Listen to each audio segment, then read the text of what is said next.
செய்வார். ஹல்லேலூயா. எல்லாவற்றையும் நிதானித்து அறிந்தவர்களாய் நாம் இருக்க வேண்டும். நாம் சோர்ந்து போகவே கூடாது. ஏற்ற வேளையிலே தேவன் ஆலயத்தை கட்ட கிருபை செய்வார். இப்பொழுதும் தேவ செய்தி நேரம். இந்த நாளிலும் நம்ம எட்வர்ட் ஐயாவை நம்ம வரவேற்போம். அவர் தேவனுடைய வார்த்தை கொடுப்பார். அப்படியே வரங்களையும் அவர் வேடிக்கை அவர் வல்லவராக இருக்கிறார். கர்த்தருடைய நாவிலே அவருடைய வார்த்தையை போடுவாராக. ஆமென். தேங்க்யூ. ஹல்லேலூயா. ஹல்லேலூயா. கர்த்தர் நல்லவர். ஆமென். அவர் கிருபை என்றும் உள்ளது. ஆமென். இப்படியாக சபைக்கு வந்து வார்த்தையை கொடுக்கும்படி எனக்கு இந்த வாய்ப்பை கொடுத்த அருமையான சுரேஷ் ஐயா அவர்களுக்கு இயேசுவின் நாமத்திலே என்னுடைய நன்றிகள். தொடர்ந்து உங்கள் சபைக்காக நான் ஜெபம் பண்ணிக்கிறேன். நான் முதல் முறை வரும்போதே உங்கள் ஆலயத்தை குறித்த ஒரு பாரத்தை கர்த்தர் என் இருதயத்தில் கொடுத்திருக்கிறார். கண்டிப்பா சீக்கிரமா நீங்க விரும்புகிறபடி நீதிமான் விரும்புகிறது அவனுக்கு கொடுக்கப்படும். எனவே உங்கள் விருப்பப்படியான ஒரு நல்ல சொந்த ஆலயத்தை நிச்சயமாய் கர்த்தர் உங்களுக்கு தருவார். ஆலய பிரதிஷ்டை விழாவில் நானும் வந்து ஒரு சின்ன. எனவே கர்த்தர் அவருடைய கிருபை என்றும் மேலானது. நம்முடைய ஊழியக்காரர்களை மகிமைப்படுத்துகிற தேவன், நிலைப்படுத்துகிற தேவன், வார்த்தையை நிலைப்படுத்துகிற தேவன்.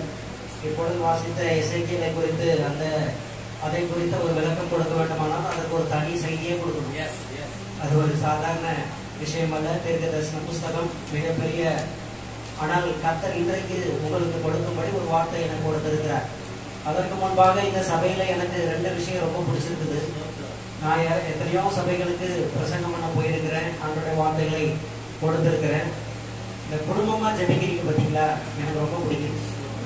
ஏன்னா எத்தனையோ சபைகள் ஜெபிக்கிறாங்க, மனைவி அந்த பக்கம் திரும்பி ஜெபிப்பாங்க, வீட்டுக்காரர் அந்த பக்கம் திரும்பி ஜெபிப்பாரு. சில சபைகள் சொல்லுவாங்க, கடைசியா நாங்கள் ஜெபம் பண்ணுங்க கேட்கும்போது எதுக்கு ஜெபிக்கணும் அப்படின்னா, நானும் என் மனைவி பேசியே ரொம்ப நேரம் ஆகுது. சும்மா சர்ச்சுக்கு வரும்போது தான் அப்படி ஊரை ஏமாத்துறதுக்கு நாங்கள் ஒரே வண்டியில் வருவோமே தவிர எங்களுக்குள்ள ஒரு அண்டர்ஸ்டாண்டிங்கே இல்லை. ஜெபம் பண்ணுங்கன்னு சொல்ற நிறைய நபர்களை நான் பார்த்திருக்கிறேன். ஆண்டுடைய கிருபையினால நீங்கள் குடும்பமாய் ஜெபிப்பது மிகப்பெரிய விசேஷம். ஏனென்றால் பூமியிலே ஒரு காரியத்தை குறித்து இருவர் ஒருமனப்பட்டால் பரலோக பிதாவினால் அது அவர்களுக்கு உண்டாயிருக்குமா. ஒரு மனதிற்கு கர்த்தர் அவ்வளவு முக்கியத்துவம் கொடுக்கிறார். இந்த சபையிலே நீங்களும் ஒருமனப்பட்டு குடும்பமாய் ஜெபிப்பது மிகப்பெரிய விஷயம். இன்னொன்னு, நானும் நிறைய சபைக்கு போயிருக்கிறேன். பாஸ்டர்மா எங்க இருக்காங்கன்னு தெரியாது. எங்கேயோ மூலையில உட்கார்ந்துருப்பாங்க. எப்பயாவது ரொம்ப ரேரா ஒரே ஒரு ஜெபம் மட்டும் வேணா பண்ணுவாங்க கடைசியா. ஆனா அம்மா வந்து ஊழியத்துல அவரோடு தோள் கொடுத்து இணைந்து முன்பாக நடத்துவது மிகப்பெரிய ஆசீர்வாதம். கிறிஸ்துவுக்குள் ஆண் என்றும் இல்லை, பெண் என்றும் இல்லை, சரிசமம். அதே மாதிரி ஸ்திரீகள் எழுந்து தேவனுக்காக கிரியை செய்கிற காலத்துல நம்ம வாழ்ந்து கொண்டிருக்கிறோம். எனவே அம்மா அப்படி செய்வது எனக்கு மிகுந்த மகிழ்ச்சியை கொடுக்கிறது. 2 விஷயமும் பல சபைகளிலே நான் பார்த்திராத ஒரு காரியம். அதனாலதான் நான் சொல்றேன், கர்த்தர் உங்களை நிச்சயமா ஆசீர்வதிப்பார். சீக்கிரமாய் ஒரு சொந்த சபையை உங்களுக்கு தருவார். எப்படி தருவாரு அப்படிலாம் கேட்கக்கூடாது.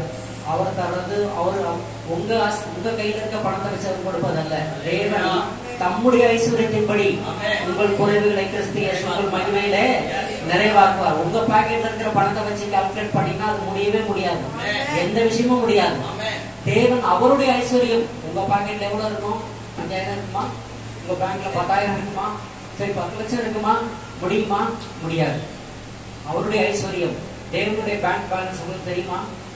அது அளவிடவே முடியாது. வெள்ளியும் பொன்னும் கர்த்தருடையது, பூமியும் அது நிறைவும் கர்த்தருடையது. அவர் கொடுக்க நினைச்சா கொட்டி கொடுப்பாருங்க. நிச்சயமா நீங்கள் அறியாத ஒரு காரியத்தை, நீங்கள் நினைத்திராத ஒரு விஷயத்தை, நீ அறியாததும் உனக்கு எட்டாததுமான பெரிய காரியத்தை அறிவிப்பேன் என்று சொன்ன தேவன் உங்கள் வாழ்க்கையில் அப்படிப்பட்ட அற்புதத்தை செய்வார். அல்லேலூயா. கடந்த முறை நான் வந்த போது இயேசுவின் முதல் அற்புதத்திலிருந்து சில வார்த்தைகளை கொடுத்தேன். உங்கள் வாழ்க்கையிலும் அற்புதம் நடக்க வேண்டுமானால் நீங்கள் தேவனுடைய வார்த்தைக்கு கீழ்ப்படிய வேண்டும். தேவனிடத்துல முதலில் பேச வேண்டும், நேரடியாக பேச வேண்டும். 2வது சீஷர்கள் கீழ்ப்படிந்தது போல நீங்களும் கீழ்ப்படிய வேண்டும். 3வது தேவனுடைய அற்புதத்துக்காக காத்திருக்க வேண்டும். இந்த 3 விஷயங்களை குறித்து கர்த்தர் உங்களோடு கூட இடைப்பட்டார். எதற்கு இதை ரிமைண்ட் பண்ணுகிறேன் என்றால், வசனம் என்பது, செய்தி என்பது ஏதோ நல்லா இருக்கு கேட்டு போறதுக்கு அல்ல, அது உங்கள் வாழ்க்கையை மாற்றுவதற்கு. ஆதியிலே வார்த்தை இருந்தது, அந்த வார்த்தை தேவனாய் இருந்தது, அது தேவனோடு இருந்தது, அது தேவனாயே இருந்தது. அப்ப தேவன் தான் வார்த்தை, வார்த்தை தான். இந்த வார்த்தைகள் தான் உங்கள் வாழ்க்கையை மாற்றுகிற வார்த்தைகள். ஹல்லேலூயா. இன்றைக்கும் உங்கள் மனதில் இருக்கும் ஒரு கேள்விக்கு கர்த்தர் விடையளிக்க வந்திருக்கிறார். ஆமென். அநேகர் ஒரு சிலர் இதை வெளிப்படையா கேட்பீங்க, ஒரு சிலர் மனதுக்குள்ளே கேட்பீங்க. ஒரு சிலர் ஒய்ஃபு கிட்ட கேட்பாங்க, ஒரு சிலர் ஹஸ்பண்ட் கிட்ட கேட்பாங்க, ஒரு சிலர் தனக்கு தானே கேட்டுப்பாங்க, ஒரு சிலர் மனசுக்குள்ள யாருக்குமே தெரியாது, பரவாயில்ல, தெரியல, ரொம்ப நல்ல சூப்பர் நேச்சுரல் விசுவாசி மாதிரி தான் இருப்பாங்க.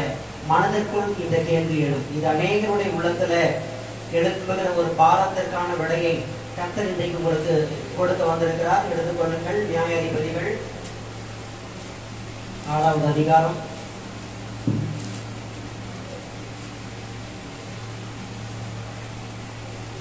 12-13 படி.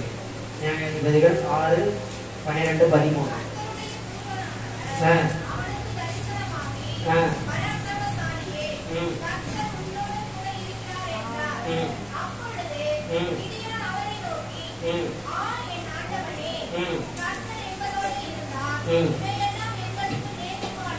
போதும்.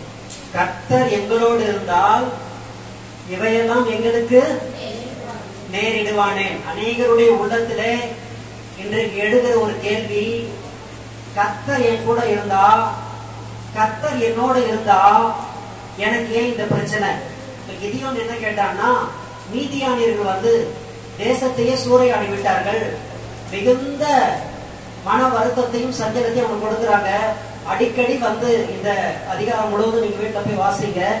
மீதியானியர்களால் கிதியோனுக்கு ஏகப்பட்ட டென்ஷன், ஏகப்பட்ட பிரச்சனைகள். தேசத்திலே அவர்கள் களவாடி கொண்டு போகிறார்கள், தேசத்தை அழித்துக் கொண்டிருக்கிறார்கள், தேசத்தை நாசம் பண்ணி கொண்டிருக்கிறார்கள்.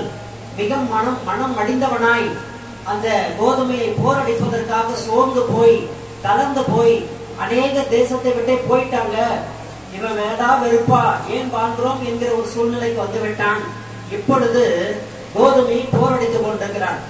அப்போ ஒரு தேவ தூதன் வந்து மரத்தின் கீழே உட்கார்ந்துட்டு இவனோட கூட பேசுறான். பேசும்போதுதான் அவன் சொல்ற வார்த்தை தான் இப்ப படிச்சோம். இப்போ இதையும் ஒரு கேள்வி கேட்கிறான், கர்த்தர் என்னோட இருந்தா இதையெல்லாம் எங்களுக்கு நேரிடுவானேன்? உங்கள் உள்ளத்துல இந்த கேள்வி இருக்கும். ஆண்டவர் என் கூட தான் இருக்காரா? ஆண்டவர் இருந்தா எனக்கு ஏன் இந்த நஷ்டம்? ஆண்டவர் இருந்தா எனக்கு ஏன் இந்த கஷ்டம்? ஆண்டவர் என் கூட இருந்தா எனக்கு ஏன் இந்த போராட்டம்? ஆண்டவர் என் கூட இருந்தா என் வாழ்க்கை நான் விரும்புகிறபடி இல்லாமல் ஏதோ ஒரு கோணத்துல, ஏதோ ஒரு வாழ்க்கையில, ஏதோ ஒரு ரூட்ல போய்கிட்டு இருக்குது.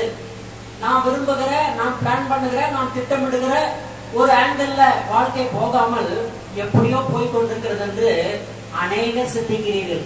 உங்களை யாரும் அப்படி சிந்திக்கிறீங்கன்னு கேட்டா கண்டிப்பா கை தூக்க மாட்டீங்க. ஆனா நீங்க சிந்திக்கிறீங்க. ஆவியானவருக்கு தெரியும். ஒருவேளை ஒரு சிலர் மனைவியை பார்த்துட்டு, ஆமா என்னமா போய் என்னத்தை கண்டேன், என்ன இப்படி நடக்குது அப்படின்னு மனைவியை பார்த்து கோவம் வரும்போது திட்டுவாங்க. ஒரு சிலர் கணவரை பார்த்து சொல்லுவாங்க, என்னத்த நீங்க ஆண்டவர் பைப்ல படிக்கிறீங்க, ஜெபம் பண்றீங்க, இதெல்லாம் விட்டுருங்க அப்படின்னு சொல்றவங்க கூட இருக்கிறாங்க. அல்லது மனதிற்குள்ளாக, ஆண்டவரை நாங்கள் உண்மைதானே நம்பி வந்திருக்கிறோம், உண்மைதானே ஆராதிக்கிறோம், உலகத்தார்களை போல நாங்கள் காரியங்களை செய்வதில்லையே, ஆனால் எங்களுடைய வாழ்க்கையில கர்த்தர் எங்களோடு இருந்தா இவைகள் எல்லாம் எங்களுக்கு நேரிடுவான். ஆமென். ஹல்லேலூயா. நான் கேட்டிருக்கேங்க, நான் ஒத்துக்கிறேன், நான் கேட்டிருக்கேன் இந்த கேள்வி பல முறை. ஏன்னா ஊழியக்காரங்க நிறைய பேர் கேட்பாங்க. ஏன்னா உங்களுக்கு 1% போராட்டமும் பிரச்சனையும் வந்தா எங்களுக்கு 10% வரும், தெரியுமா உங்களுக்கு? ஏன்னா ஒரு விசுவாசியை வீழ்த்தினால் ஒரு ஆத்மா தான் ஸ்பாயில் ஆகும். ஒரு ஊழியக்காரரை வீழ்த்தினா பல ஆயிரம் ஆத்மாக்கள் ஸ்பாயில் ஆகும். சாத்தானுக்கு அது தெரியும். அநேக ஊழியர்கள், ஆண்டவரே போதும், எலியாவே எடுத்துக்கலாம், போதும் ஆண்டவரே என்னை எடுத்துக்கொள்ள, ஜீவனை மிகப்பெரிய காரியங்களை சாதித்தவர் தான், செய்தவர் தான். சூறை செடி கீழ்படுத்து, போதும் ஆண்டவரே, போதும் கர்த்தாவே, என் ஜீவனை. ஆண்டவர் உடனே, அப்படியாப்பா நீ சொல்லிட்டியா, ஓகேப்பா உன்னை எடுத்துடுறேன். எடுத்தாரா? எழுந்துரு, கெடப், இங்கிருந்து நீ பண்ண வேண்டிய பிரயாணம் வெகு தூரம் இருக்கு. இன்னும் பல காலம் நீ ஓடணும், பல விஷயங்களை செய்யணும், ஆண்டவருக்காக பல காரியங்களை சாதிக்கணும். இப்பவுமே சோர்ந்துட்டா எப்படி? கிதியோன் அப்படிதான் கேட்கிறாரு, ஆண்டவரே கர்த்தர் எங்களோட இருந்தா எங்க தேசத்துக்கு ஏன் இந்த இழப்பு, எனக்கு ஏன் இந்த இழப்பு, எனக்கு ஏன் இந்த கஷ்டம்? இதற்கு பிரதான ஒரு காரணம், அந்த காரணத்தை எதுக்குமே காரணத்தை கண்டுபிடிக்கணும். ஒரு விஷயம் சால்வ் ஆகணும்னா என்ன, எதனால இந்த பிரச்சனை உருவானது என்ற காரணத்தை கண்டுபிடிக்காம பிரச்சனை நீங்க சால்வ் பண்ணவே முடியாது. அப்படியானால் கிதியோனுக்குள்ள இருந்த பிரச்சனை என்ன, அவன் ஏன் இப்படி ஒரு கேள்வி கேட்க வேண்டும்? 15ஆம் வசனம் படிங்க. அதற்கு அவன், ஆண்டவரே, நான் இஸ்ரவேலை எதினாலே ரட்சிப்பேன்? நான் இஸ்ரவேலை எதினாலே ரட்சிப்பேன்? இதோ மனாசேயில் என் குடும்பம் மிகவும் எளியது. 12 கோத்திரங்களிலே அவன் மனாசே கோத்திரத்தை சேர்ந்தவன். சொல்லு படிங்க. என் தகப்பன் வீட்டில் நான் எல்லாரிலும் சிறியவன் என்றான். மனாசேயில் படிங்க மறுபடியும். மனாசேயில் என் குடும்பம் மிகவும் எளியது. என் குடும்பம் மிகவும் எளியது. என் தகப்பன் வீட்டில் நான் எல்லாரிலும் சிறியவன் என்றான். என் தகப்பன் வீட்டில் நான் எல்லாரிலும் சிறியவன். எதனால இந்த மீதியானவர்களை நான் ரட்சிப்பேன்? அது என்னால முடியாத ஆண்டவரே. அவன் சொல்றான், மனாசேயில் என் குடும்பம் சிறியது, எல்லாரை பார்க்கலும் என் குடும்பம் தான் எங்க குடும்பத்திலேயே சிறியவன் என்கிற ஒரு தாழ்வு மனப்பான்மை அவனுக்குள் இருந்தது. என்னதான் விசுவாசித்தாலும், என்னதான் ஆண்டவருக்குள்ள இருந்தாலும், எவ்வளவுதான் நீங்க காரியங்களை செய்தாலும், எவ்வளவு வருஷம் சபைகளுக்கு வந்தாலும், உங்களுக்குள் சாத்தான் ஒரு தாழ்வு மனப்பான்மையை விதைத்து விட்டால் அதிலிருந்து நீங்க மீண்டு வரவே முடியாது. பாருங்க, இப்பிரபஞ்சத்தின் அதிபதியானவன் ஜனங்களுடைய கண்களை குருடாக்கி வச்சிருக்கிறான். வெளியில இருக்கிற ஜனங்களை என்ன குருடாக்கி வச்சிருக்கிறான்? கர்த்தர் தேவன் அல்ல, நம்ம பரம்பரையா தாத்தா முப்பாட்டன் காலத்திலிருந்து அப்பா அம்மா காலத்திலிருந்து கும்பிட்டு வருகிற இதுதான் தெய்வம், இதெல்லாம் நீங்க நம்ப கூடாது, இதெல்லாம் வெள்ளக்காரன் கடவுள், இது அவன் சொல்றது இவன் சொல்றதெல்லாம் எடுத்துக்கொள்ள கூடாது, இதைத்தான் நீ ஆராதிக்கணும் அப்படின்னு வெளியில இருக்கிற ஜனங்களுக்கு ஒரு குருட்டாட்டத்தை கொடுத்திருக்கிறான். அவன் கண்களை குருடாக்கி அதை வணங்கும்படி, கர்த்தரை ஆராதிக்காதபடி தடை செஞ்சிருக்கிறான். சரி, அதே உள்ள இருக்கிற ஜனங்களை ஆண்டவரை ஏற்றுக்கொண்டு ரட்சிக்கப்பட்டு ஞானசானம் பெற்று பரிசுத்தாவின் அபிஷேகம் பெற்று சபைக்குள்ள ஜனங்களுக்குள்ளும் ஒரு குருட்டாட்டத்தை அல்லது உங்கள் மனக்கண்களை கொஞ்சம் டிம்மாக்கி வச்சிருக்கிறான். கிறிஸ்துவுக்குள் நீங்கள் யார் என்பதை உங்களை உணர முடியாதபடி செஞ்சிட்டான். இன்னைக்கு பொதுவாவே வேதத்தை எல்லாரும் டீப்பா வாசிக்கிறதே கிடையாது. அந்த காலத்து மாதிரிலாம் இப்போ ஊழியக்காரங்க வாசிக்கிறாங்க, விசுவாசிகளை சொல்றேன். அந்த அளவுக்கு வேதத்தை நேரம் எடுத்து சிரத்தை எடுத்து அதை உட்கார்ந்து வாசித்து தியானிக்கிற மக்கள் மிக மிக குறைவு. ஏதோ ஞாயிற்றுக்கிழமை வர்றோமா, சத்தியத்தை கேட்கிறோமா, போறோமா, இப்படியே. ஏனென்றால் நேரம் இன்மையும் ஒரு காரணம். இன்னைக்கு உலக வேலைகள் ரொம்ப வலுவாகி விட்டது. வேலைக்கு போறவங்களுக்கு தெரியும், காலையில இருந்து சாயந்தரம் வரைக்கும் வேலை, ஓவர் டைம், அது இதெல்லாம் நைட்டு 8, 9 ஆயிடுது. அதுக்கப்புறம் வந்து டயர்டு, சாப்பிடணும், தூங்கிடணும், இப்படியே வாழ்க்கை ரொட்டேட் ஆகுறதுனால அநேக சத்தியங்களை மறைத்து சத்தியங்களை படிக்க கூடாதபடி தடை செய்து அந்த நீங்கள் யார் என்கிற உண்மையை உங்களை விட்டு எடுத்துட்டான் அல்லது மறைச்சிட்டான். இதை பத்தி யோசிக்கிறதுக்கு இன்னைக்கு நேரம். கிதியோனுக்கு தன்னை குறித்து தான் யார் என்கிற அறிவு இருந்திருந்தா இப்படி கேட்டிருக்கவே மாட்டான். மீதியானீரை ரொம்ப சுலபமா முறியடிச்சிருப்பான். பிறகு கர்த்தருடைய கிருபையினால தேவன் கொடுத்த வல்லமையினால மீதியானீரை முறியடிக்கணும், அது வேற விஷயம். ஆனால் இந்த ஸ்டேஜ்ல நம்ம படித்த இந்த வசனத்துல கிதியோன் கேட்ட ஒரு கேள்வி, கர்த்தர் எங்களோட இருந்தா எங்களுக்கு இதெல்லாம் நேரிடுவானே. அப்படியானால் கர்த்தர், ஆனா ஆண்டவர் என்ன சொல்லியிருக்கிறாரு? இதோ உலகத்தின் முடிவு பரியந்தம் சகல நாட்களிலும் நான் உங்களுடனே கூட இருக்கிறேன். நான் மோசையோடு கூட இருந்தது போல உன்னோடு கூட இருப்பேன். நான் உன்னை விட்டு விலகுவதும் இல்லை, உன்னை கைவிடுவதும். இது ஏதோ யோசுவாவுக்கு மாத்திரம் சொன்னதல்ல, உங்கள் ஒவ்வொருவருக்கும் சொன்ன வார்த்தை. ஹல்லேலூயா. கர்த்தர் உங்களோட கூட இருக்காரா? சொல்லுங்க, உங்களோட கூட இருக்காரா? அவர் உங்களை விட்டு விலகுவதும் கைவிடுவதும். இந்த நம்பிக்கை மட்டும் போகக்கூடாது. நீங்க நினைச்சுக்கிறீங்க, நான் மகிழ்ச்சியான நாட்களிலே ஆசீர்வாதம் எனக்கு கிடைக்கும் போது மாத்திரம் கர்த்தரை கூட இருக்கிறாரு, மற்ற நேரங்களில் கர்த்தரை கூட இல்லை. ஹல்லேலூயா. இது மிகவும் தவறான ஒரு கான்செப்ட். ஒரு அம்மா நாங்கள் அன்பு நகரில் முதல் சபை நடக்கும் போது வருவாங்க. ஆனால் ஞானசாலாம் எடுக்கல, வந்துட்டு கரெக்டாக வருவாங்க. ஒவ்வொரு வாரமும் வந்து எனக்கு இந்த பிரச்சனை அந்த பிரச்சனை ஜெபம் பண்ணுங்கன்னு சொல்லிட்டு ஒரு வார்த்தை கேட்பாங்க. நிஜமா சொல்றீங்களா ஏசாமி என் கூட இருக்கிறாரா அப்படின்னு. ஆமாங்க உங்க கூட தான் இருக்கிறாரு, அவங்க விட்டு பிரியறதே இல்லை, அவங்க ரொம்ப நேசிக்கிறாரு அப்படின்னு சொல்லி ஜெபம் பண்ணி அனுப்புவேன். ஒரு நாள் வந்து கேட்கறாங்க, நானும் கேட்டுட்டே இருக்கேன், நீங்களும் சொல்லிட்டே இருக்கிறீங்க ஏசாமி என் கூட தான் இருக்கிறாரு. ஏசாமி என் கூட தான் இருக்கிறாருன்றதுக்கு ஒரு சின்ன ஏதாவது ஒரு எவிடன்ஸ் கொடுங்க, ஒரு அடையாளம் கொடுங்க, ஒரு ஆதாரம் கொடுங்க. அவங்க கேட்டது எவிடன்ஸ் தான் கேட்டது. ஏசாமி என் கூட நானும் கேட்டு இருக்கிறேன், நீங்களும் சொல்லிட்டு இருக்கீங்க வார வாரம், ஏசாமி என் கூட தான் இருக்கிறான்றதுக்கு ஒரு சின்ன அடையாளம் கொடுங்கன்னு கேட்டாங்க. நான் சொன்னேன், நீ உயிரோட இருக்கிறல்ல, அதான் அடையாளம். நீ உயிரோட இருக்கிறதா? ஹல்லேலூயா. கர்த்தர் உங்களை விட்டு ஒரு செகண்ட் உங்களை கைவிட்டா, கர்த்தர் இப்படி உங்களை விட்டா சாத்தான் அப்படி கேட்ச் பிடிச்சிருவோம். ரெடியா இருக்கான். நானோ அவைகளுக்கு ஜீவன் உண்டாயிருக்கவும் அந்த ஜீவன் பரிபூர்ணப்படவும் வந்தேன். உங்களுக்கு ஜீவனையும் சுகத்தையும் கொடுத்து ஆரோக்கியத்தை கொடுத்து சபைக்கு கொண்டு வந்து இங்க உட்கார வச்சு தேவனுடைய வார்த்தை உங்க காதல கொடுத்துட்டு இருக்கிறாரே, இதை விட எவிடன்ஸ் வேணும். ஹல்லேலூயா. எத்தனை பேர் ஆராதனைக்கு போக முடியாமல் போய் பாருங்க, ஜிஹெச்ல படுத்துக்கிட்டு படுத்த படுக்க எந்திரிக்க முடியாத நிலைமையில, ஐயா நான் எத்தனையோ நாள் ஊழியக்காரங்க என்ன கூப்பிட்டாங்க, எனக்கு அப்பதான் வாய்ப்பு கிடைச்சிச்சு, நான் திமிரா சபைக்கு போகாம இருந்தேன், இப்ப போகணும்னு நினைக்கிறேன், எங்கேயுமே நகர முடியல, கர்த்தர் என்ன படுத்த படுக்கை ஆக்கிட்டாரு, எனக்கு ஒரு ஆராதனை கிடைச்சா நல்லா இருக்குமே அப்படின்னு இயங்குகிற ஜனங்கள் ஏராளம் ஏராளம். எத்தனையோ பேர் ஜீவனை விட்டுட்டாங்க கொரோனாவில். தெரியுமா உங்களுக்கு? மிகப்பெரிய நான் ஐபிசில இருக்கிற ஐபிசில பெரிய பெரிய பாஸ்டர்ஸ், டீம் லீடர்ஸ், அவங்களே சென்ட்ரல் பாஸ்டர்ஸ் செத்து போயிட்டாங்க. ஆனா நாங்களெல்லாம் ஜீவனோடு இருப்பது கர்த்தருடைய கிருபை. ஹல்லேலூயா. நான் நிற்பதும் நிர்மூலமாகாமல் இருப்பதும் கர்த்தருடைய கிருபையே. அப்ப நிற்பது நிர்மூலம் என்ன? நிக்கிறது பெரிய விஷயமா? நான் தான் நிக்கிறேன், உலகத்துல எல்லாரும் தான் நிக்கிறேன், எல்லாம் தான் நிக்கிறான். நிக்க முடியாதவங்க கிட்ட போய் கேட்டு பாருங்க, கால் இல்லாதவங்க கிட்ட போய் கேட்டு பாருங்க, உனக்கு என்ன வேணும், உனக்கு என்ன பிடிக்கும்? ஐயோ என்கிட்ட எல்லாம் இருக்குது, கால் இல்லையே. உங்களை மாதிரி நிக்க என்னால அவன் மனதுல இருக்கிற அவனுக்கு தாங்க நிற்கிறதோட அருமை தெரியும். ஹல்லேலூயா. நிழலோட அருமை வெயில்ல தான் தெரியும். ஜுரம் வந்து படுத்த படுக்கையா வாய் கசப்போட சாப்பிட விருப்பம் இல்லாத இருக்கிறானே, அவன் நினைப்பான், ஐயோ கொஞ்சோண்டு ஒரு சாம்பார் சாதம் கிடைச்சா அதை சாப்பிட முடிஞ்சா எவ்வளவு சந்தோஷமா இருக்கும்னு. சாம்பாரும் ரசமும் எல்லாம் எல்லா பதார்த்தமும் இருக்கும் போது அதனோட அருமை தெரியாது. அருமையானவர்களே, நீங்க நிற்பது, நீங்க ஜீவனோடு இருப்பது, நீங்க ஆரோக்கியத்தோடு இருப்பது, சுகத்தோடு இருப்பது, பலனோடு இருப்பது, கர்த்தரை ஆராதிக்க வந்திருக்கிற இந்த பாக்கியமான வாய்ப்பை நீங்கள் பெற்றிருப்பது நான் சொல்றேன். கர்த்தர் உங்களோட கூட இருக்கிறார். ஹல்லேலூயா. இதை விட பெரிய எவிடன்ஸ் உங்களுக்கு தேவையே கிடையாது. இல்லாததை நினைத்து ஏங்காதீர்கள். கர்த்தர் எதிர்த்தின் காலத்திலே சகலவற்றையும் நேர்த்தியாய் உங்களுக்கு தருவார். உங்களுக்கு எதை கொடுக்கணும், எப்ப கொடுக்கணும் கர்த்தருக்கு தெரியும். ஹல்லேலூயா.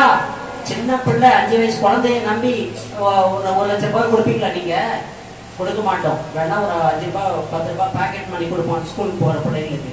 அதுக்கு மேல யாரும், ஏனென்றால் அவன் வயதை பொறுத்து, அவன் அறிவை பொறுத்து, அவன் நாலேஜை பொறுத்து அவனுக்கு எப்ப என்ன செய்யணும் உங்களுக்கே தெரியும். பொல்லாதவர்களாக நீங்களே உங்கள் பிள்ளைகளுக்கு நல்ல ஈவை கொடுக்க அறிந்திருக்கும் போது பரலோக பிதா உங்களுக்கு அவருக்கு தெரியாதா உங்களுக்கு எப்ப எதை கொடுக்கணும்னு?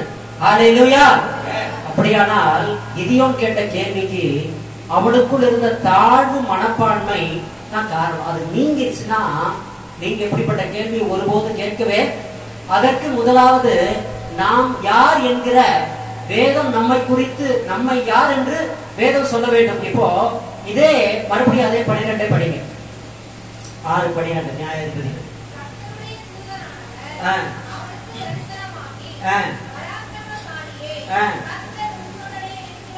போதும். அவனை எப்படி கூப்பிடுறாரு? எப்படி கூப்பிடுறாரு? கிதியோன் என்ன சொன்னான்? நான் என்னுடைய மனச கோத்திரத்துல எல்லாரிலும் சிறியவன், என் குடும்பத்துல ரொம்ப சின்னவன். கிதியோனுடைய ஸ்டேட்மெண்ட் இது.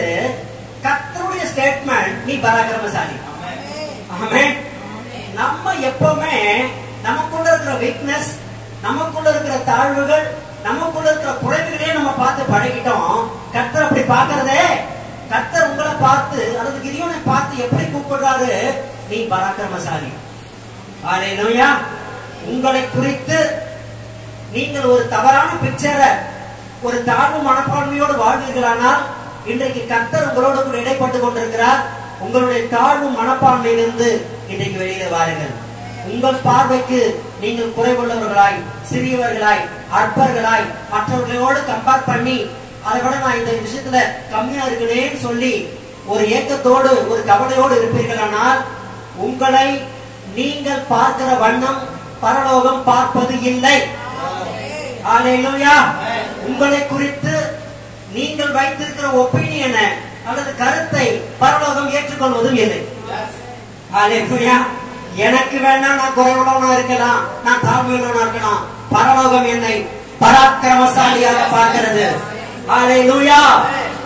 வேதம் தீர்க்கதரிசி அல்லது அந்த தூதன் அவனை பார்த்து கூப்பிடுகிற விதமே, பராக்கிரமசாலியே, கர்த்தர் உன்னோடு கூட இருக்கிறார். உங்களுக்கு இது ஆன்சர். நீங்க எந்த நிலைமையில இருந்திருந்தாலும் சரி, எனக்கு பணம் இல்லை, எனக்கு படிப்பு இல்லை, எனக்கு அழகு இல்லை, எனக்கு அந்த நாலேஜ் இல்ல, இந்த நாலேஜ் இல்ல, அவங்க எல்லாம் என்னோட லீடிங்ல இருக்கிறாங்க. ஒரு வசனம் சொல்றேன், பலவீனர்களை அவமானப்படுத்தும்படி, பலவான்களை அவமானப்படுத்தும்படி பலவீனர்களை கர்த்தர் தெரிந்து கொண்டார். ஹல்லேலூயா. ஞானவான்களை அவமாக்கும்படி பைத்தியங்களை தேவன் தெரிந்து கொண்டார். ஹல்லேலூயா.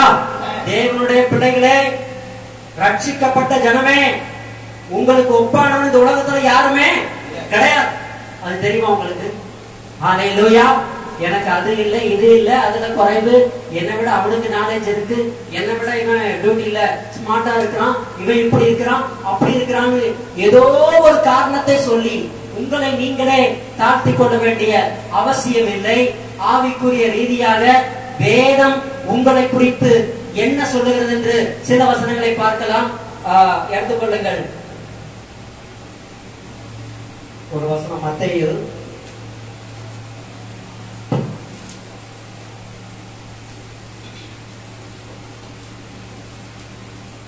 5:13.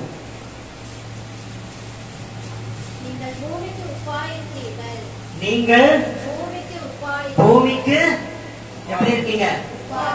உப்பு தெரியுமா எல்லாருக்கும்? சாப்பாட்டுல எல்லாத்தையும் போட்டுட்டு உப்பு போட மறந்தீங்கன்னா நீங்க பிளேட் எல்லாம் பறக்கும்.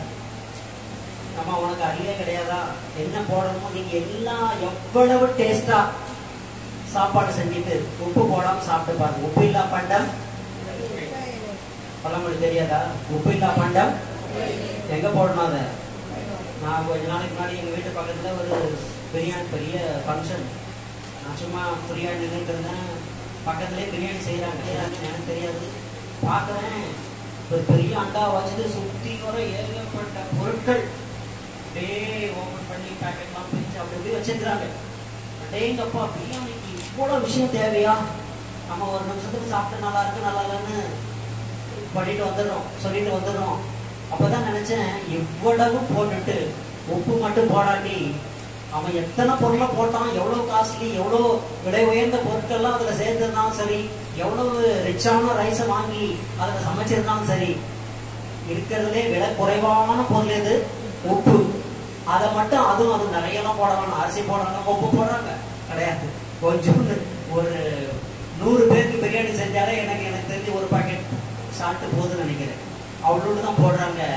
ஆனா அது மட்டும் போடலன்னா எதை போட்டாலும் பிரயோஜனமே. அப்ப நீ உங்க கர்த்தர் உங்களை எப்படி வச்சிருக்கிறாரு? பூமிக்கு உப்பாய் வைத்திருக்கிறார். ஹல்லேலூயா. நீங்க என்னன்னா அந்த பூமிக்கு ருசியா இருக்காதுங்க. ஹல்லேலூயா. தேவனுடைய பிள்ளைகள் தாங்கள் யார் என்று அறிந்து கொள்ள வேண்டும். இந்த தாழ்வு மனப்பான்மை இவனுக்குள்ள மாத்திரம் இல்ல, கிதியோனுக்குள்ள, மோசேக்குள்ள இருந்தது. கர்த்தர் மோசேய ஊழியத்துக்கு அழைக்கும் போது அவன் சொன்ன ஒரு வார்த்தை வாசிங்க. யாத்திராகமம் 4:10 படி. அப்பொழுது மோசே கர்த்தரை நோக்கி, ஆண்டவரே, இதற்கு முன்னாவது தேவரே உமது அடியாரோடே பேசினதற்கு பின்னாவது நான் வாக்கு வல்லவன் அல்ல, நான் வாக்கு வல்லவன் அல்ல, திக்குவாயும் மந்தனாவும் உள்ளவன், நான் திக்குவாயும் மந்தனாவும் உள்ளவன் என்றார். யார் சொன்னது? மோசே. ஆனா இதுக்கு முந்தின அதிகாரத்துல கர்த்தர் சொன்னாரு, இஸ்ரவேல் ஜனங்களை ரட்சிக்கும்படி நான் உன்னை தெரிந்து கொண்டேன் என்று. ஏறக்குறைய 4 லட்சம் இஸ்ரவேல் ஜனங்களை வனாந்திரத்திலே வழி நடத்துகிற மிகப்பெரிய தலைவனாக கர்த்தர் அவனை பார்த்தார். மோசே எப்படி பார்த்தான்னா, இல்ல ஆண்டவரே, நான் வந்து திக்கு நாவும் மந்த நாவும் திக்கு வாயும் உடவே எனக்கு அந்த அளவுக்கு பேசலாம் வராது, என்ன விட்டு வேற யாரையாவது சூஸ் பண்ணிக்கோங்க. கர்த்தர் சொன்னார், நீதான்டா தலைவன், நீதான் எனக்கு வேணும். ஹல்லேலூயா. யாரெல்லாம் இன்றைக்கு ஒரு விஷயம் தெரியுமா உங்களுக்கு, ஆண்டவர் உங்களை அளவில்லாமல் பயன்படுத்த வேண்டும். எல்லா விஷயத்திலும் உலக பிரகாரமாக உங்களை டாப் லெவலுக்கு உயர்த்தணும் அல்லது ஆவிக்குரிய ரீதியாகவும் உயர்த்தணும்னா உங்களுக்கு என்ன தகுதி இருக்கணும்? உங்களுக்கு என்ன தகுதி இருக்கணும் தெரியுமா? ஒரு தகுதி இருக்கக்கூடாது, ஒரு தகுதியும் இருக்க கூடாதுங்க. ஏன்னா ஒரு தகுதி உள்ளவன உயர்த்தினா அவருக்கு பெருமை கிடையாது, ஒண்ணுமில்லாதவன உயர்த்தினாதான் அவருக்கு பெருமை. ஹல்லேலூயா.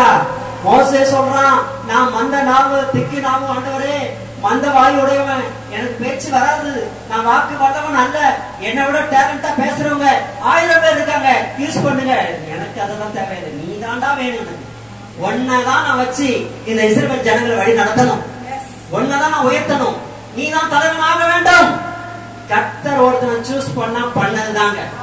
ஹல்லேலூயா. நீங்க யாராவது உங்களை குறித்த ஒரு தாழ்வு மனப்பான்மையோடு என்னால் இது முடியாது, என்னால் இது நடக்காது, உங்களால முடியாதுதான், உங்களுக்குள்ள இருக்கிற ஆண்டவரால எல்லாவற்றையும் செய்ய முடியும். ஹல்லேலூயா. என்னை பலப்படுத்துகிற கிறிஸ்துவினாலே எல்லாவற்றையும் செய்ய எனக்கு பலன் உண்டு. மோசே மாத்திரமல்ல. அடுத்து சாலமோன் 1 ராஜாக்கள் 2:3-7 படிங்க.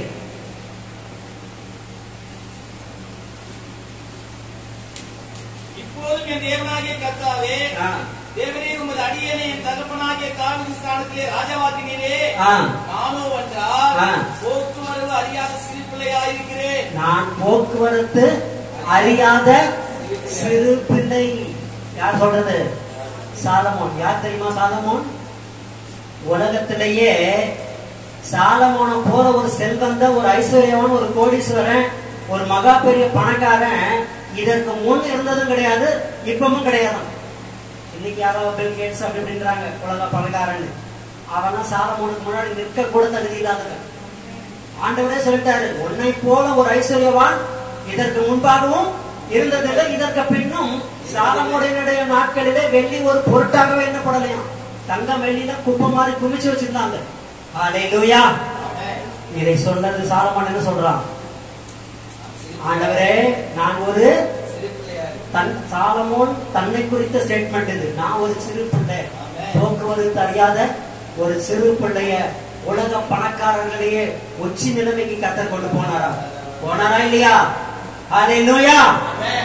அப்படியானால் அதுதான் சொல்றாரு, எந்த மனிதனையும் பிரகாசிக்க பண்ணுகிற ஒளியே அந்த மெய்யான ஒளி. உங்களுக்கு இருக்கிற இந்த தகுதியை வச்சோ, உங்களிடம் இருக்கிற பணத்தை வச்சோ, உங்களிடம் இருக்கிற ஞானத்தை வச்சோ அவர் ஒன்றை செய்ய வேண்டும் என்ற அவசியம் கிடையாது. ஒன்றுமே இல்லாத ஒருவனை எல்லாம் உடையவனாய் மாற்றுகிறவர் நம்முடைய ஆண்டவர். ஹல்லேலூயா.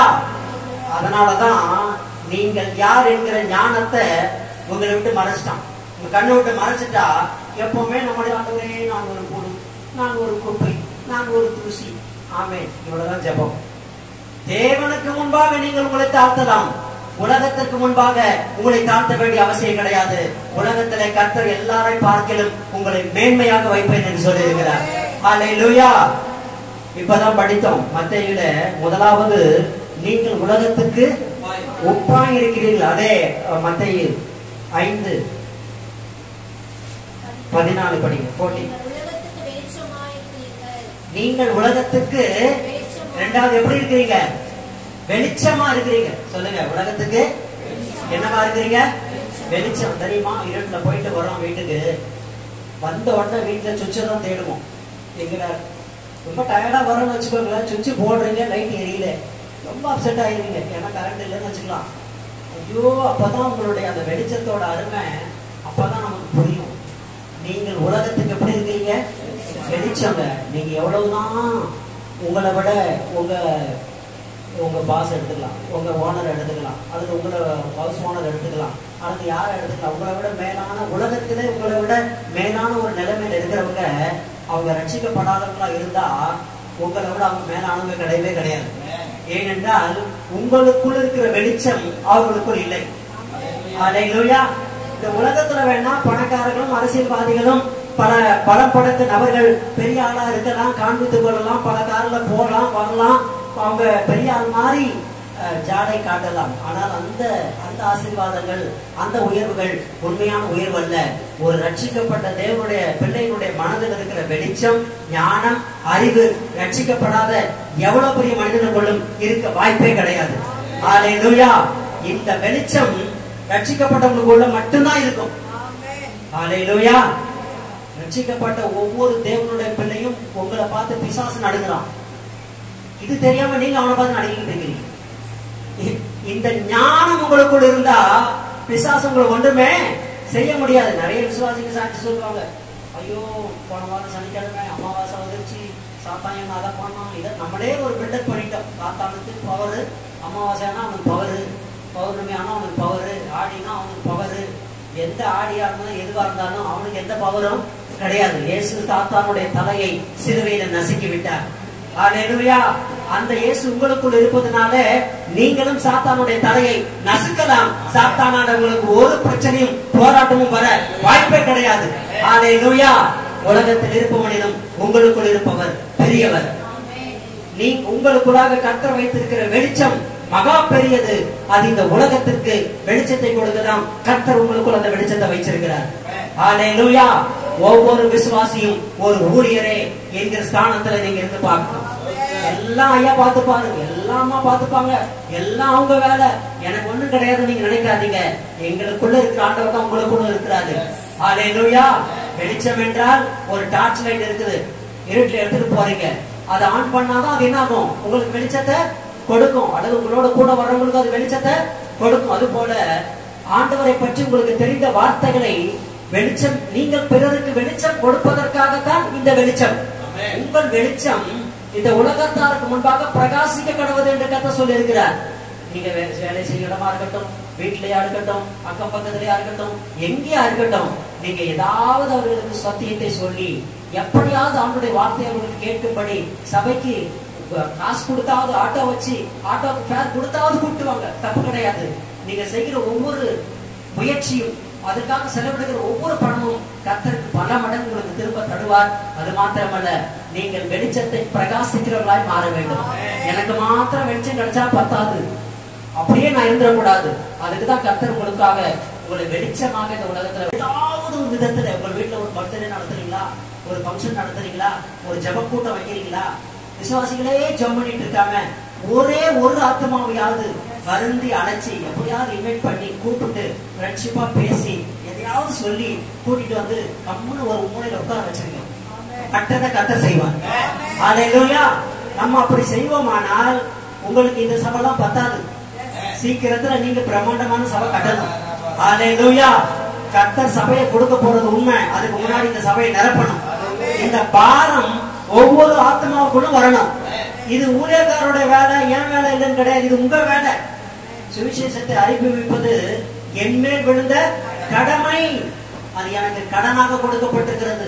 ஒவ்வொரு ரட்சிக்கப்பட்ட தேவனுடைய பிள்ளையும் நான் கேட்கிறேன், போய் சரவணா ஸ்டோர்ல இருந்து ஒரு புடவை வாங்கிட்டு வரீங்க, ரொம்ப சூப்பரா இருக்குது, அருமையா இருக்கு, ரொம்ப பிடிச்சிருக்கு. உடனே ஓடி போய் அக்கம் பக்கத்துல தெரிஞ்சவங்க, மாமா மச்சான், சொந்த பந்தத்துக்கிட்ட வர்றவங்க வீட்டுக்கு யாரெல்லாம் வராங்க, இங்க பாருங்க சாரி எடுத்து, நல்லா இருக்கா, நல்லா இருக்கா, எங்க வாங்க தெரியுமா, சரவணா ஸ்டோர்ல. சரவணா ஸ்டோர் ஓனர் கிட்ட சொன்னானா, யாராவது போய் இதை அட்வர்டைஸ் பண்ணுங்க, தயவு செஞ்சு எனக்கு யாரையாவது அனுப்பிச்சு விடுங்க சொன்னானா? அவன் சொல்லல, ஜனங்களே சொல்லி சொல்லி சொல்லி சொல்லி சொல்லி இன்னைக்கு சரவணா ஸ்டோர்ல நிக்க கூட இடம் கிடையாது. யார் ஆட் கொடுத்தது? வாங்கின ஜனங்க. அங்க போங்க, அங்க விலை கம்மி, அங்க நிறைய டிசைன்ஸ் இருக்கு, அங்க நல்லா இருக்கு. என்னைக்காவது இங்க வாங்க, சபைக்கு வாங்க, இங்க வந்தீங்கன்னா ரட்சிக்கப்படுவீங்க, இங்க வந்தீங்கன்னா உங்க பிரச்சனை தீரும், இங்க வந்தீங்கன்னா உங்க போராட்டம் தீரும், இங்க வந்தீங்கன்னா இயேசு உங்க கண்ணீரை துடைப்பாரு சொல்லிருக்கீங்களா? சொல்லுங்க அருமையானவர்களே. ஏனென்றால் கர்த்தர் உங்களை இந்த உலகத்துக்கு வெளிச்சமா வச்சிருக்கிறார். அல்லேலூயா. இந்த வெளிச்சம் எதுக்கு? மலை மேல் உள்ள பட்டணம் மறைந்திருக்க மாட்டாது என்பது போல எப்படி ஸ்ட்ரீட் லைட்டு அந்த ரோட்ல இருக்கிற எல்லாருக்கும் வெளிச்சம் கொடுக்குதோ அத போல ஒரு தெருவுல கர்த்தர் வச்சிருக்கிறார்னா அந்த தெருவுல இருக்கிற ரட்சிக்கப்படாத ஜனங்களுக்கு நீங்க தான் ஸ்ட்ரீட் லைட். ஹல்லேலூயா. உங்க மேல விழுந்த கடமை பாரம் அது. அந்த ஆத்துமாக்களை குறித்த கணக்கை கர்த்தர் உங்க கையில கேட்பாரு. உன்னை எதுக்கு இந்த தெருவுல வச்சிருக்கிறேன், ஏன் இந்த இடத்துல வச்சிருக்கிறேன், ஏன் இந்த பகுதியில வச்சிருக்கிறேன், நீ உலகத்துக்கு வெளிச்சமா இருக்கிறியே, எத்தனை பேருக்கு வெளிச்சம் கொடுத்தேன்னு ஆண்டவர் உங்களை கேட்பாருங்க. ஹல்லேலூயா. இன்னையில இருந்து ஸ்டார்ட் பண்ணணும். நீங்க சாதாரணமானவர்கள் அல்ல. நான் இன்னைக்கு சொல்றேன், ஒரு பிசாசை பிடித்தவனையும் ஒரு வியாதியஸ்தரையோ பார்த்தா உடனே ஐயாவுக்கு கால் பண்ணாதீங்க. தப்பு கிடையாது, கால் பண்ணு. அவர் ஃப்ரீயா இருந்தா வருவார். அவரு அப்ப எந்த ப்ரோக்ராம்ல இருக்கிறாரோ தெரியாது. உடனே நீங்க கை நீட்டி ஜெபம் பண்ணுங்க. ஹல்லேலூயா. சர்ப்பங்களை எடுக்கவும் தேள்களை மிதிக்கவும் சத்துருவின் சகல அதிகாரங்களை மேற்கொள்ளவும் உங்களுக்கு நான் அதிகாரம் கொடுக்கிறேன். யாருக்கு அதிகாரம்? விசுவாசிக்கிறவர்களுக்கு. யாருக்கு? விசுவாசிக்கிறவர்கள். ஏதோ ஒரு பெரிய புகழ்பெற்ற ஊழியர்களுக்கு அல்ல. யாரெல்லாம் விசுவாசிக்கிறீங்களோ, இயேசுவை யாரெல்லாம் விசுவாசிக்கிறீங்களோ, இது தேவனால் முடியும் என்று யாரெல்லாம் விசுவாசிக்கிறீங்களோ, உங்கள் கரத்தை நீட்டி வியாதியஸ்தரை தொட்டால் கண்டிப்பாக உங்களுக்கு சுகம் கிடைக்கும். ஒரு வியாதியஸ்தரை பார்த்தா, இருங்க நான் அடுத்த வாரம் எங்க பாஸ்டர் வர சொல்றேன், இந்த நிலைமை மாறணும், நான் ஜெபம் பண்றேன், அடுத்த வாரம் நீங்க சர்ச்சுக்கு வாங்க கூட்டம் வந்துடும். ஹல்லேலூயா. அந்த ஸ்பாட்லே நீங்கள் ஒவ்வொருவரும் தேவனால் பயன்படுத்துகிற கருவி. கர்த்தர் உங்களோட கூட இருக்கிறார். நீங்கள் உலகத்திற்கு வெளிச்சமாயிருக்கு. இதுக்குதான் பேரு வெளிச்சம். ஹல்லேலூயா. இருளை அகற்றணும். ஒவ்வொரு மனதில் இருக்கிற அந்தகார இருளை அகற்றுவதற்கு தான் கர்த்தர் இந்த வெளிச்சத்தை உங்களுக்கு கொடுத்திருக்கிறார். நீங்கள் யார்? நீங்கள் உலகத்திற்கு உப்பாயிருக்கிறீர்கள். நீங்கள் யார்? நீங்கள் உலகத்திற்கு வெளிச்சமாயிருக்கிறீர்கள். அதே மாதிரி 6வது அதிகாரம் மத்தேயு 26 படிங்க.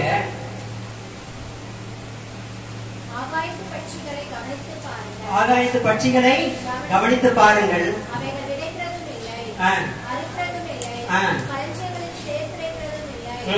அவைகளையும் உங்கள் பரமபிதா பிழைப்பூட்டுகிறார். அவைகளையும் உங்கள் பரமபிதா பிழைப்பூட்டுகிறார். ஃபர்ஸ்ட் எப்படி ஆரம்பிக்குது? ஆகாயத்து பட்சிகளை கவனித்து போதும். ஆகாயத்து பறவைகளை, பட்சிதான் பறவை, எப்படி பாருங்க? என்னைக்காவது கவனிச்சு பார்த்திருக்கீங்களா? முதல்ல எங்களுக்கு எங்களை கவனிக்கவே எங்களுக்கு நேரம் இல்லை. இதெல்லாமா பாருங்க. ஒரு நாளைக்கு சும்மா காலையில மார்னிங்ல பிரஷ் பண்ணும் போது அந்த காக்காவை பாருங்க. அது விதைக்கிறதும் கிடையாதான், அறுக்கிறதா? அதுக்கு டியூட்டி இருக்கா? இத்தனை மணிக்கு டியூட்டிக்கு போகணும்னு கிடையாது. அது ஓனர் இருக்காங்களா? இந்த வேலையை செய்ய சொல்ல ஆள் இருக்காங்களா? விதைக்கிறதும் கிடையாது. ஆனா என்னைக்காவது ஒரு காக்கா பட்னியா கடந்து செத்து போய் கேள்விப்பட்டிருக்கீங்களா?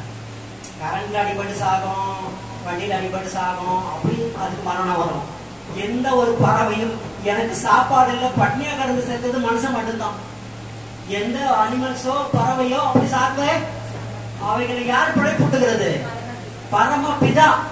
அப்ப ஆண்டவர் என்ன சொல்ல வர்றாருன்னா, அது ஒண்ணுமே பண்ணாத அதையே நான் பிழைப்பூட்டுறேனே, என் சாயலாய் உருவாக்கப்பட்ட உன்னை நான் பிழைப்பூட்ட மாட்டேனா? அதை தொடர்ந்து படிச்சு படிங்க. அவைகளை பார்க்கிலும் நீங்கள் எப்படிப்பட்டவர்கள்? விசேஷித்தவர்கள்.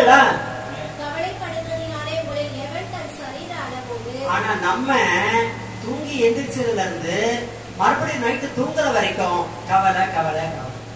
எந்திரிச்சோன்னு வேலையை கொடுத்துட்டோம், ஃபீஸ் கட்டணமே அந்த கவலை, டிவி கட்டணமே அந்த கவலை, இந்த பிரச்சனை அந்த பிரச்சனை, எதையாவது ஒண்ணு எடுத்து போட்டு கவலை கவலை கவலை. ஆண்டவர் உலக வேதத்துல பல முறை கவலைப்படாதீர்கள், பயப்படாதீர்கள், திகையாதீர்கள், கலங்காதீர்கள் சொல்லிக்கிட்டே இருக்கிறாரு. ஆனா நம்ம செஞ்சுக்கிட்டே இருக்கிறோம். படிங்க. சரீர அளவோடு ஒரு முழத்தை கூட்டுவார், உடைக்காகவும் நீங்கள் கவலைப்படுவதில்லை.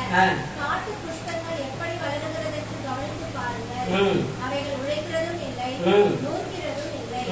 என்றாலும் சாலமோன் முதலாய் தன் சர்வ மகிமையிலும் அவைகளை ஒன்றை போலாகிலும் உடுத்தியிருந்ததில்லை என்று உங்களுக்கு சொல்கிறேன். அற்ப விசுவாசிகளே, இன்றைக்கு இருந்து நாளைக்கு அடுப்பிலே போடப்படும் காட்டு புல்லுக்கு தேவன் இவ்விதமாக உடுத்துவித்தார். உங்களுக்கு உடுத்துவிப்பது அதிக நிச்சயம் அல்லவா?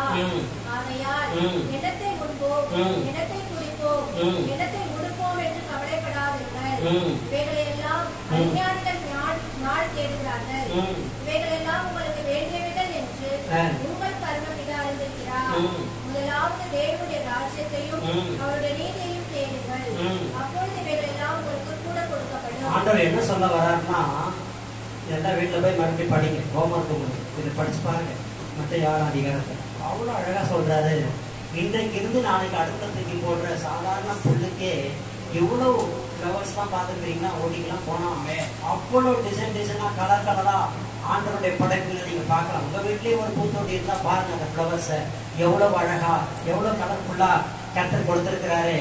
அதுக்கே பிழை போட்டுக்கிறவர், அதை உடுத்து இருக்கிறவர் உங்களை உடுத்த மாட்டாரா? உங்களை உடுத்துவிக்க மாட்டாரா? நீங்க உணவுக்காகவும் உடைக்காகவும் வேலைக்காகவும் மற்ற விஷயங்களுக்காகவும் கவலைப்பட்டுட்டே இருக்காதீங்க. ஏனென்றால் இவைகளை பார்க்கிலும் நீங்கள் விசேஷித்தவர்கள் எனக்கு. அல்லேலூயா. ஏன் விசேஷித்தவர்கள்? நீங்கள் என் சாயலாய் உருவாக்கப்பட்டீர்கள். ஆதியாகமத்தில் எடுத்து படிச்சு பார்த்தீங்கன்னா தெரியும். மனிதனை தேவன் தனது சாயலாகவும் தனது ரூபமாகவும் படைத்தார். நீங்கள் யாரு? விசேஷித்தவர்கள். சொல்லுங்க, நீங்கள் யாரு? நிறைய பேர் பாருங்க, சினிமா ஹீரோனா அவன் பெரிய ஒரு படம் ஓடிச்சுனாலே அவன் பெரிய மனசுக்குள்ள வந்துருது. ஒரு அகம்பாவம், ஒரு பெருமை அவனுக்குள்ள வந்துருது. அவன் தன்னை பெருக்கொடுத்து ரொம்ப ஹைஃபையா நினைச்சுக்கிறான். ஆனா தேவனுடைய பிள்ளைகளே, நீங்கள் இந்த உலகத்துக்காக கவலைப்பட வேண்டியதோ உலகத்துக்காக அதையே நினைச்சு ஃபீல் பண்ண வேண்டியது கிடையாது. முதலாவது தேவனுடைய ராஜ்யத்தையும் அவருடைய நீதியும் தேடுங்க, பின்பு எல்லாம் உங்களுக்கு கூட கொடுக்கப்படும். எது தேவனுடைய ராஜ்யம், எது தேவனுடைய நீதி? இங்கே பிரசங்கிக்கப்படுகிற ஒவ்வொரு வார்த்தையும் தேவனுடைய ராஜ்யத்தை குறித்தது, தேவனுடைய நீதியை குறித்தது. ஒவ்வொரு வாரமும் உங்க ஐயா என்ன சொல்றாரோ அதை ஃபாலோ பண்ணுங்க, அதுக்கு கீழ்படுங்க. ஒரு வாரம் ஜெபத்தை குறித்து செய்தி வந்தா உங்க ஜெப நேரத்தை கூட்டுங்க. ஒரு வாரம் வேத வார்த்தைகளை குறித்த செய்தி வந்தால் வேத வாசிப்பை இன்னும் அதிகப்படுத்துங்கள். ஒரு வாரம் கர்த்தருக்கு கீழ்ப்படுதலை குறித்த செய்தி வந்தால் தேவனுக்கு கீழ்ப்படிங்க. பாவத்தை குறித்து மனம் திரும்புகிற செய்தி வந்தால் பாவத்தை விட்டு மனம் திரும்புங்கள். விடாத பாவங்களை, நீண்ட நாட்களாக பிடித்து வைத்துக் கொண்டிருக்கிற பாவங்களை இயேசுவின் நாமத்துல தூக்கி எறிந்து விட்டு தேவனுடைய ராஜ்யத்தையும் அவருடைய நீதியை தேர்ந்தீங்கன்னா எதுக்கெல்லாம் கவலை பண்ணிட்டு எதெல்லாம் ஃபீல் பண்ணிக்கிட்டு எதுக்காக உங்க மைண்ட போட்டு ஒரே மனதை, சிலருக்கு தூக்கமே வராது, படுத்தா தூக்கமே வராது. அந்த நினைப்பு, இந்த நினைப்பு, நாளைய குறித்த தினத்தை குறித்து கவலைப்படாதீர்கள் என்று ஆண்டவர் சொல்லிட்டாரு. ஏனென்றால் நாளைய தினம் உங்களுடைய நாள் அல்ல, அது கர்த்தருடைய நாள். ஹல்லேலூயா. நீங்க படுத்தா நாளைக்கு எந்திரிப்பமான யாரும் சொல்ல முடியாது. அப்படிப்பட்ட உலகத்தில் நாம் வாழ்ந்து கொண்டிருக்கிறோம்.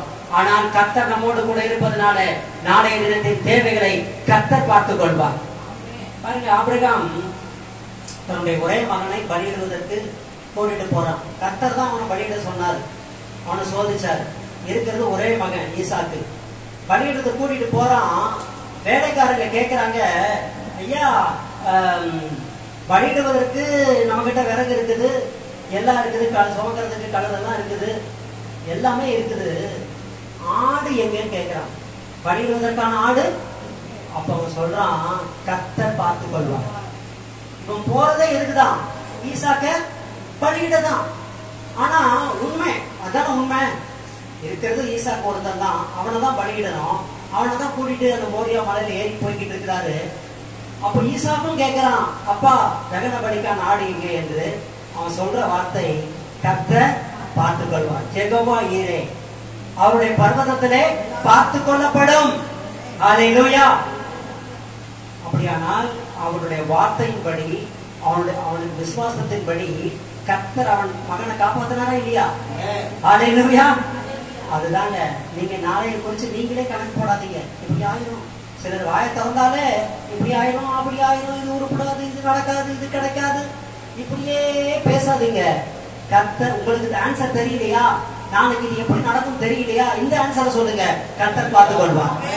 நாளைக்கு தானே ஃபீஸ் கட்டணும், நாளைக்கு தானே கடன் கூட அடைக்கணும், நாளைக்கு தானே இந்த பிரச்சனை, கர்த்தர் பார்த்துக் கொள்வார். யெகோவா ஈரே, சிம்பிளா சொல்லுங்க, நிச்சயமா கர்த்தர் பார்த்துப்பார். அது எப்படி நடக்கும் உங்களுக்கு தெரியாது, அது கர்த்தருக்கு தெரியும். ஆபிரகாமுக்கு தெரியுமா அங்க ஒரு ஆடு சிக்கிக்கிட்டு இருக்கும் மலை மேலன்னு? தெரியவே தெரியாது. பலியிடுவதற்கான எல்லா ஆயத்தத்தையும் செஞ்சுட்டான். கொண்டு போய் ஈசாக்கை கடத்தி கத்திய கூட தூக்கிட்டான் கையில. ஒரே போட்டுருந்தான்னா க்ளோஸ். கடைசி செகண்ட்ல கூட கர்த்தர் அற்புதம் செய்வார். ஆமென். சிலருக்கு ஜுரம் வந்து ஹாஸ்பிட்டல் சேர்த்தாலே ஐயோ ஐயோ ஐயோ ஐயோ போச்சு போச்சு போச்சு போச்சு என்ன போச்சு? ஒன்னும் போகாது. கவலை. லாஸ்ட் செகண்ட்ல கூட கர்த்தர் உங்களுக்கு அற்புதம் செய்வார். உங்கள் விசுவாசத்தை நீங்க இழக்க கூடாது.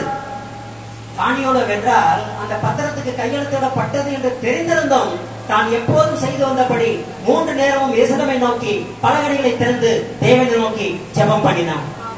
எந்த பத்திரத்துல கையெழுத்து போட்டாங்க? கர்த்தரை தவிர யாராவது ஆராதிச்சுனா உனக்கு மரண தண்டனை. ராஜாவே சைன் பண்ணிட்டாரு. இது தெரிந்திருந்தும் அவன் ஜெபத்தை விடவே